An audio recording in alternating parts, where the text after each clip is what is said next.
we are. The NFL draft, which is like Christmas. It's just wall-to-wall news stories, wall-to-wall entertainment, wall-to-wall evaluations. The NFL draft is such a blast. It's so much fun. And we're just about there, and we finally have a Dolphins team that looks to be serious business. It's not guaranteeing anything.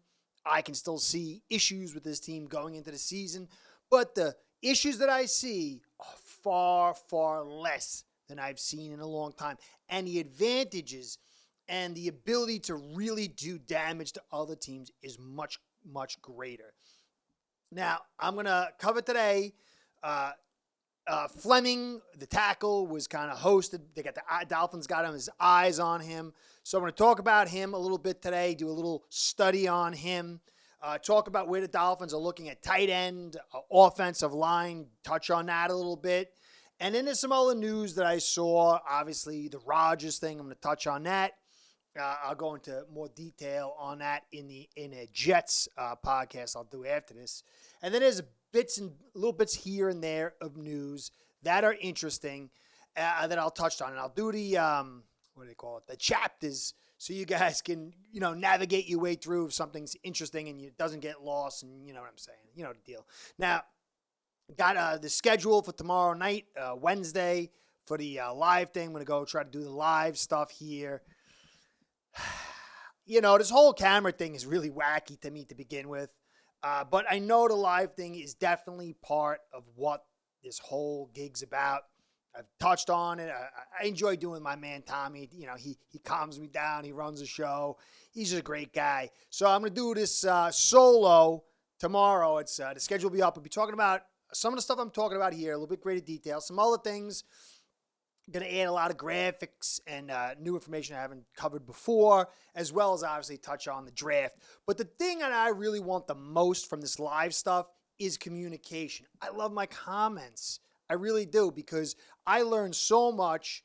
I get so much dialogue to take my ideas and then have them battle with somebody else so I can see where the weaknesses are, where the strengths are, and just getting to know people. So a lot of stuff that I want to deal with, I'm going to go for 1 hour, is going to be hearing from you. I'm going to try to find some great comments and put them out there tomorrow as well, but then also hear from you guys. And then when I say something, somebody's comments, we can go over those comments and really get to the truth. It's not going to be about a pissing contest where, I got the mic and I'm telling you what it is. No, I really believe in communication and letting the answers. That we might not come to agreement on certain things, but the information will be out there. And it will allow everybody who's paying attention a chance to hear that information and make their own opinion. So I'm really looking forward to it. Again, the mic thing, the camera thing, it's a really curious gig for me, for my personality type. But I do enjoy talking football. I do enjoy dealing with you. And this is a process that, like I said, it's going to have some really good as far as the communication. So anyway, tomorrow I'm going to get to that. But now we'll get on to this whole thing, the shebangism, the shebang, the Tuaism, the whole deal. So I appreciate everything you guys do. I really do. So you can stop by anyway. There's so many great channels, so many great voices in the football and Dolphins community. So I appreciate it. So I want to give you a shout out. Shout out to A-Spread, my sponsor. Because without you, without them, the show ain't going down. Aceperhead's betting software is the premier white label platform for bookies to manage their players and grow their sportsbook operation. Click the link in the description below to get set up in minutes. Ask for the Curtis promo and get a special introductory discount. All right, you can see here the Dolphins, they had free agent, offensive tackle, Cameron Flemming on a visit. And I don't think they're going to sign him. It's not like they brought him in. They brought him in because they want to get an idea what the situation is. I would say that's the whole plan. And see how the draft goes and have him in the wings in case they don't get a guy that they're looking for. And I assume they're kind of looking at some guys. And I'm going to cover that in just a second. Now, Flemming over here, you can take a look. I did a whole little graphique on him. I watched some of his games. I remember him with the Pats and I wasn't too impressed. But he's had some good seasons since then. He had some good seasons with the Pats. Not like good, but solid. And that's really what I would say about what Flemming is. He's solid. And if we bring him in here, I do like it. I'm not thrilled. I don't got a thrill running up my leg over it.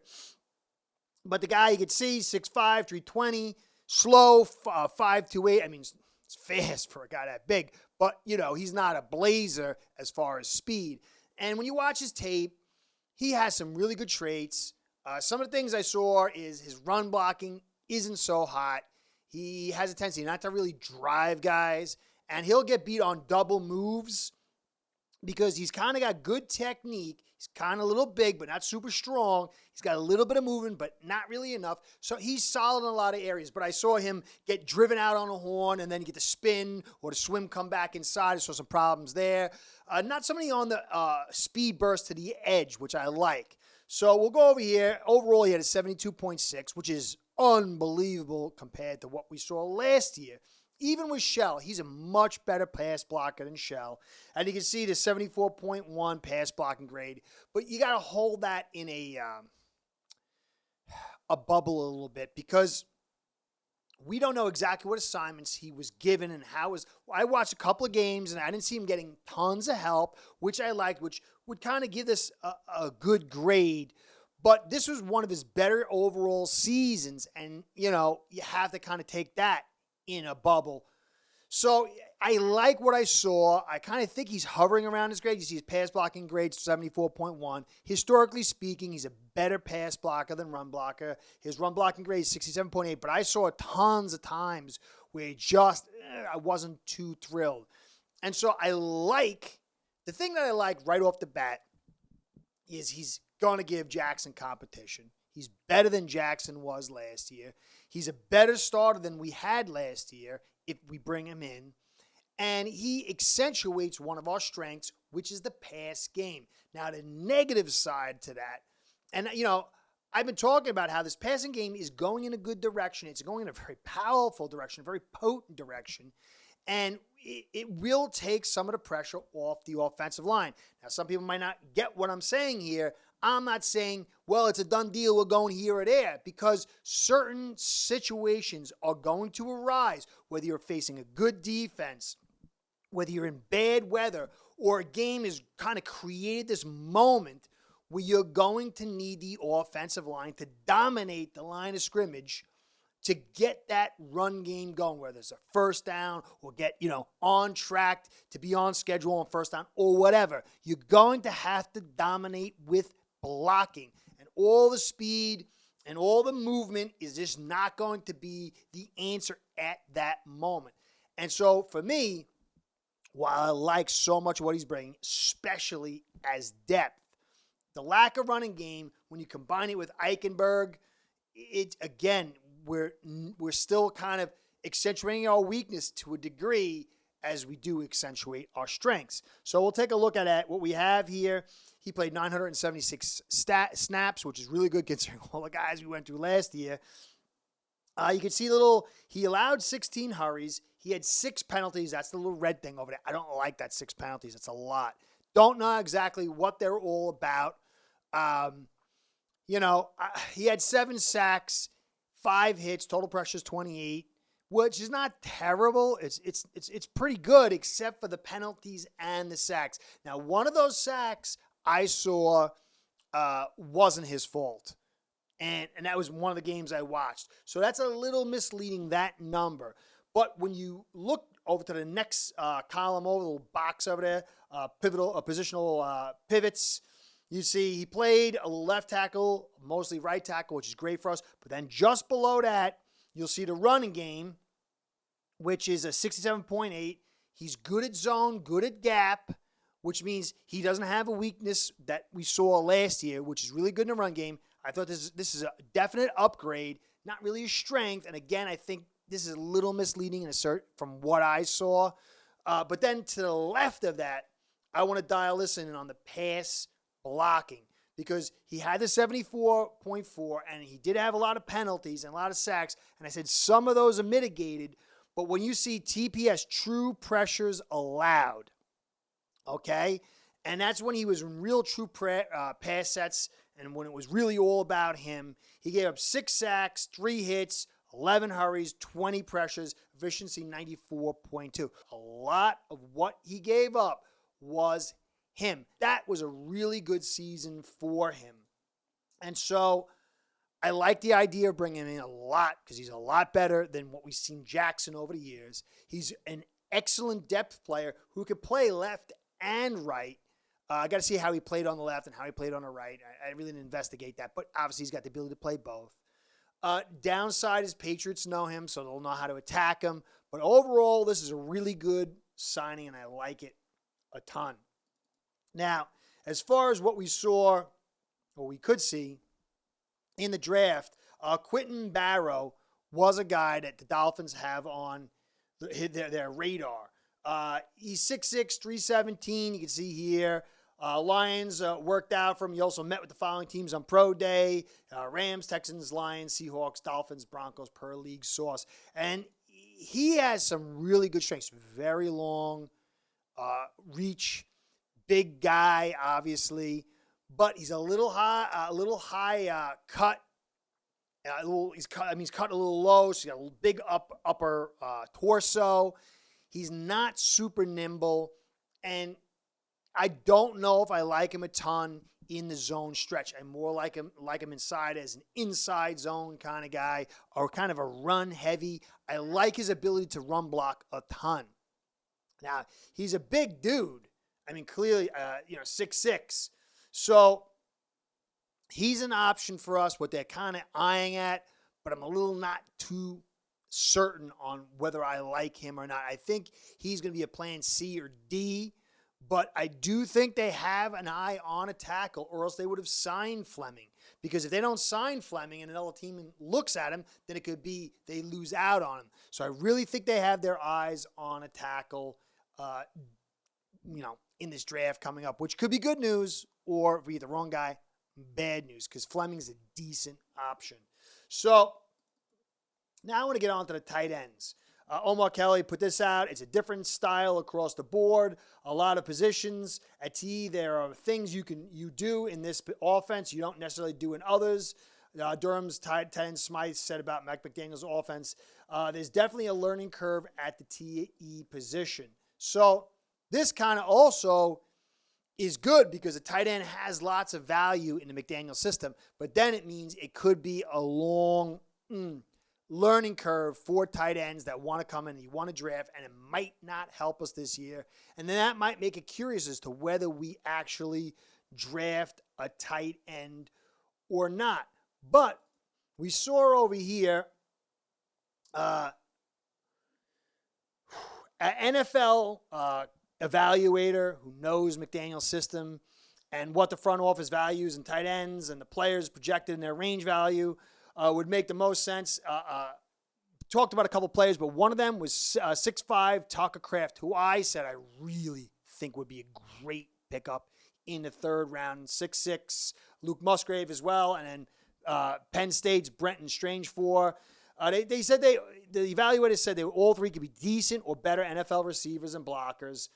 But Musgrave is known better for his receiving skills. Miami flew out to work Kraft out. So my eye was on Kraft, and it appears the Dolphins have their eye on Kraft too. I think he is the clear. If they don't get the guy they want early, I think he is the clear A guy for their third round pick. Because even though that, in this scheme that McDaniel has, it's a little complicated, a learning curve. If you're a good run blocker, that's going to help out a ton for you getting it early and contributing, and Kraft really does it. Now, the evaluator said Sam Laporta, he's been consistently linked with the Dolphins at 51, but he also noted that Laporta isn't quite as big at 6'3", 245, as the ideal Dolphins ideally like their tight ends to be. Dolphins term Smythe and Eric Sauber to 6'5". So I think they would definitely draft Laporta, but I think they'd be very happy if somebody else was there in that second round and he can get Kraft in the third round.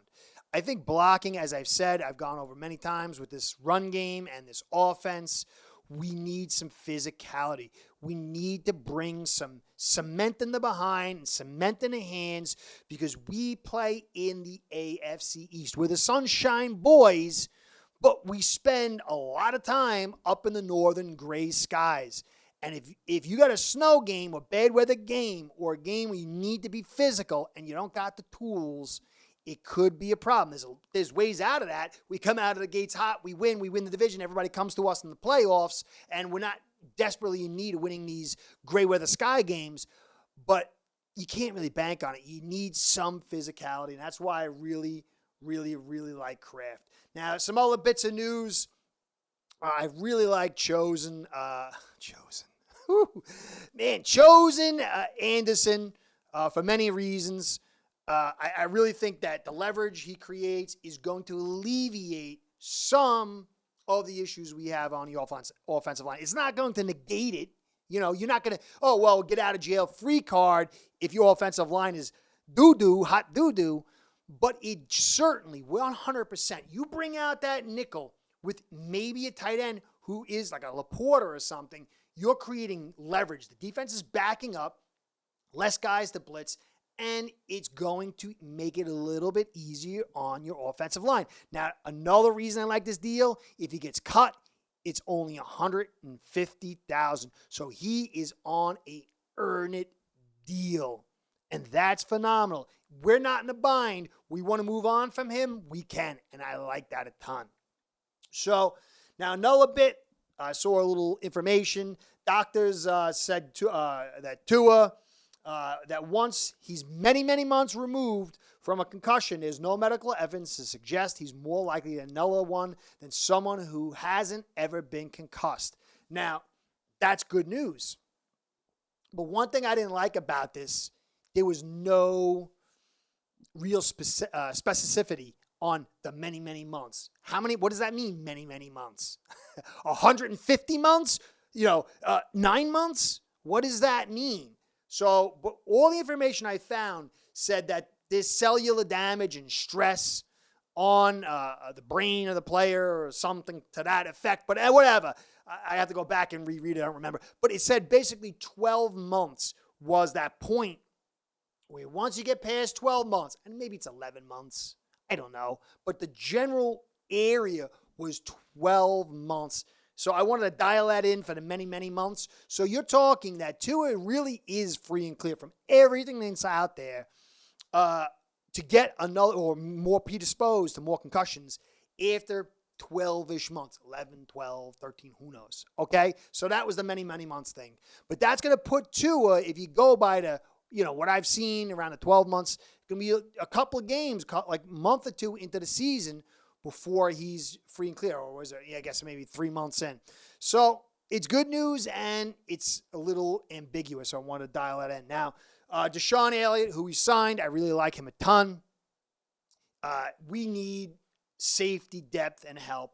Now, he was injured in December 18th game against the Jets, and he might not be fully ready for camp. I don't think it's a big disaster thing, but you do have Jones who's injured. You do have Elliott's that's injured, and so it's not perfect. It's not a disaster, but I want to let that out there. Holland is our main guy. These other two, Jones and Elliott, are primary backups to fill that starting position, and both of them are a bit nicked up. Now, last little bit, they're talking about Achane, the small guy, running back in the draft, being connected with the Dolphins now. His comp is Darren Sproles by Kuiper. He's good in the return game. He'd help in the pass game. He's 4.32 in the 40. Whew, that's fast. And he's 5'9", 188, which is small, which is the Sproles type thing. Average 7 yards per carry, 130 attempts, 2021, 5.6 on 196 carries last year. As a receiver, 65 passes for 54 yards. Now, Dolphins also been linked to Gibbs. I like Gibbs a lot better. I'm not too high on Achane. I get the speed. I still think we need a powerful back to go along with this other speed mix. But I guess that you could say Wilson at 210, and Mostert is about 210. They could be the bigger backs, but I don't really consider them a big back. So I like that they're eyeing maybe a running back, but I'm not so high on him. I would hope that Gibbs kind of is the guy to get if they're going to get one. I still don't think that's the key, though. I still think their offensive line is the blockers, I should say, to be more accurate, is more key than these running backs. That's nice speed. I'm sure he would be a big help. But if you watch Bills last year with Cook, there was just certain times that you needed a big back, and they went to him a lot. And the inside really wasn't where he was able to do. While I like this guy, I still think we need more blocking and a bigger back. Now, I'm going to end up on the Rodgers thing. Clearly, Dolphins are their chances are diminished with Rodgers in the division. Now, don't say, obviously, do you think that the Dolphins' chances rose or fell with Rodgers compared to Zach Wilson, because that's all they had right now? So even Mike White, Rodgers is clearly superior to both Wilson and White. I like White a lot, but combined, he's better than both of them by a landslide. So this definitely makes things more challenging. Does it make it impossible? No. But I think that this guy is going to make this team very difficult. And Deadspin, one of the worst sports covers in the universe. I mean, dead from the neck up is what I say for Deadspin. The worst is the villain. In this case, Aaron Rodgers getting away with it. If whatever Deadspin says, more than likely, if you say the opposite, you'll be doing good. And Rodgers is going to be good for the Jets. I don't care what anybody says. I could be wrong. We'll see. Proof's going to be in the pudding. But I think you're in fantasy land if you don't think that this is going to be a little bit of a difficulty for us to get past, because the Jets weren't easy last year. I get into all the stuff why. We'll deal with that later. But the compensation ultimately was Rodgers. They get the Rodgers and the 15th first-round pick this year in 2023. The Packers, they get the 13th, so it was a swap of 2 spots this year in the first round. A second-round pick, number 42, the 6th-round pick, and a conditional 24 second-round pick that becomes first if Rodgers plays 65% of their plays. Now, this is good long-term for the Dolphins because it does take a hit on their talent. So if the Jets screw it up, like my video, I said they come in 4th place, oh, man, it's disaster for them. So there is opportunity for the Jets, but they put a lot of meat on the table. Not a ton. I mean, they moved 2 spots. They gave up a conditional pick. If Rodgers does what he's supposed to, it's a late first-round pick, and it's a win for the Jets, even with that second-round pick, because there's no way you're getting that quarterback. You got all this peak talent here, the draft, you can get young guys in there. So I think it's ultimately a win if Rodgers does what he's supposed to, stays healthy, and plays for a couple of years. We'll see. But if you look at it in the last 2 years, this guy can play. And to support that, despite Deadspin saying otherwise, you can see here, the Jets now are plus 225 to win the East.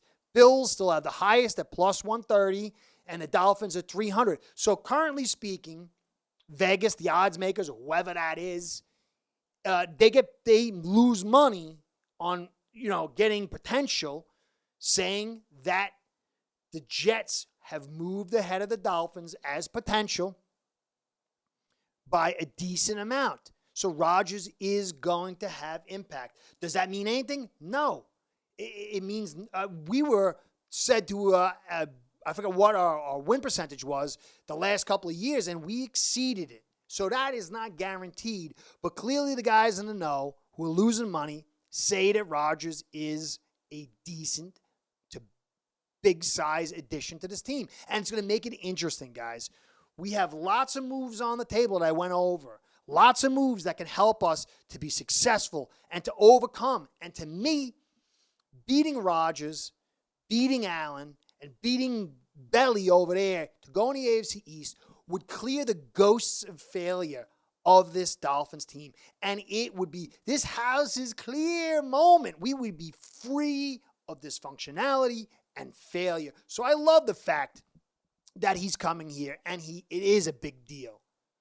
Because if you diminish Rodgers and we beat him, then you're diminishing what we've accomplished. And if we get to first place in this division, it will be a major accomplishment, but it's not going to be easy. And Rodgers clearly is going to make it tougher. And that's going to be great football for us. So that's where we're at. We got this draft coming up. It's a big draft. We need to do well. We need to see last year's draft with Easy and Tyndall. I'm not good with the names. Tyndall perform, and some of the guys we draft this year to perform. We can't live off the 2021 draft forever, so we got to see production from last year's draft and this year's draft. We got to make a little additions, but we're really close, guys. This could be phenomenal, but let's see how it plays out. Let's keep the evaluation going, and I'm excited, but I'm not writing any checks on what's going to happen, but man, it's going to be fun and exciting. Anyway, I hope to see you guys tomorrow night, 7:30 Eastern Standard Time.